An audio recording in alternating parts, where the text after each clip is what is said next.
if they need them in the Cage Warriors flyweight division. Sam Creasey in the white trunks, Conor the hand grenade Hignett in the black with gold trim.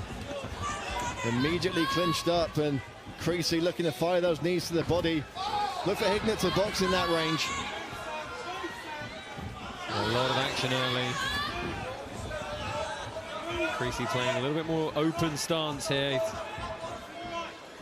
It's Hignett with the karate background, but it's Creasey with the more points kind of stance right now.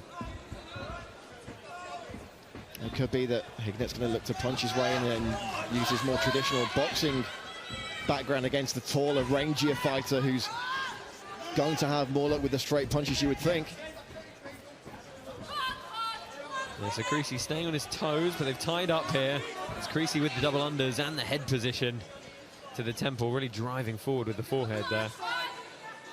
Look for that left knee to fire up if he manages to control the wrist well. Well, he's going to try and work behind Hignett here. I don't think Hignett's going to let him get his back away from the cage, or at least he's going to try. He needs to keep that overhook on that left arm very, very strong indeed. Nice takedown early by Sam Creasey, and he stepped all the way into mount there, Josh. This is a bad spot for Conor Hignett to be in early. Yeah, very deft transition in the takedown there from Creasey. He just seemed to really barrel his weight on him and off-balance him. He's looking to drive on the face here, try and force an arm up, perhaps. Really like to see Hignett try and get on his hips. If you look at some of the fights that Hignett's been in where he wasn't victorious, you look at that pro debut against Nawaz Abzak, who was a pure wrestler. Very similar situation to what we have now, an early takedown and repeated passes to mount. And his most recent defeat over in South Africa, I believe, again was against a wrestler. So perhaps Creasey has been watching a bit of tape and he's looking to emulate that here in Liverpool. Yeah, well, Hignett's in a bit of a tough spot here. He's been holding around the body of Creasey just to try and slow the pace down, but you know, without getting on your hip, without leg pummeling, that's only going to be so effective. And these grapevines from Creasey as he looks to pin the wrist. Real nice little wrap around the head from Creasey. He's forcing the turn, and he's got what we call the gift wrap now. Looking to pin and punch here is Creasey.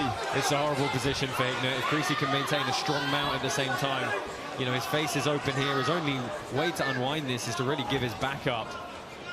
You know, it's one thing, the tape on the gloves does sometimes make breaking wrist grips very difficult, but he's free of that now. And here he goes, got to try and get that right leg back under and retain some form of guard here. You see Creasey just arch the hips in. A lot of downward pressure.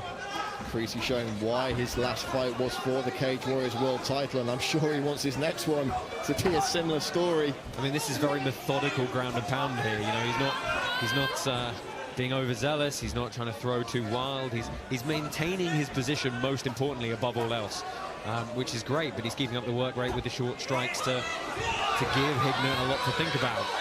John, you said it perfectly there. Methodical, perhaps the key word here. If there was a criticism of his last performance, is that he perhaps went full bore and did seem to fade as that fight went on. So perhaps a more methodical, a more focused, a more cautious Sam Creasey. Whatever it is, it's certainly working. Yeah, this is perfect. I mean, you can hear there's a warning from Mark Goddard that Hignett has to move. And whilst Hignett's not taking fight-ending damage, he's taking damage. And here he's going to give his back up in the transition. Or is he? The crowd willing Conor Hignett to get out of this position. He's in a tough spot. He's already been warned once. I mean, he's trying. By the referee, he's been warned again. He's trying for everything he's worth. And Hignett is moving. He's still trying to offer defense, but he's not able to break that mount. Referee Mark Goddard gave Hignett every opportunity there, Josh. Creasey, respectful as ever, gets the TKO victory and puts his title aspirations firmly back on track. Yeah, really good performance from Sam Creasey. I mean, it was, we've said it several times, it was methodical. That's absolutely the best way to describe that bout. Once he got the takedown, he moved to mount, and he just maintained that position so well. Hignett wasn't able to get out. You see some damage on the face of Conor Hignett, but as you'll see in the replays, they were just good, consistent strikes.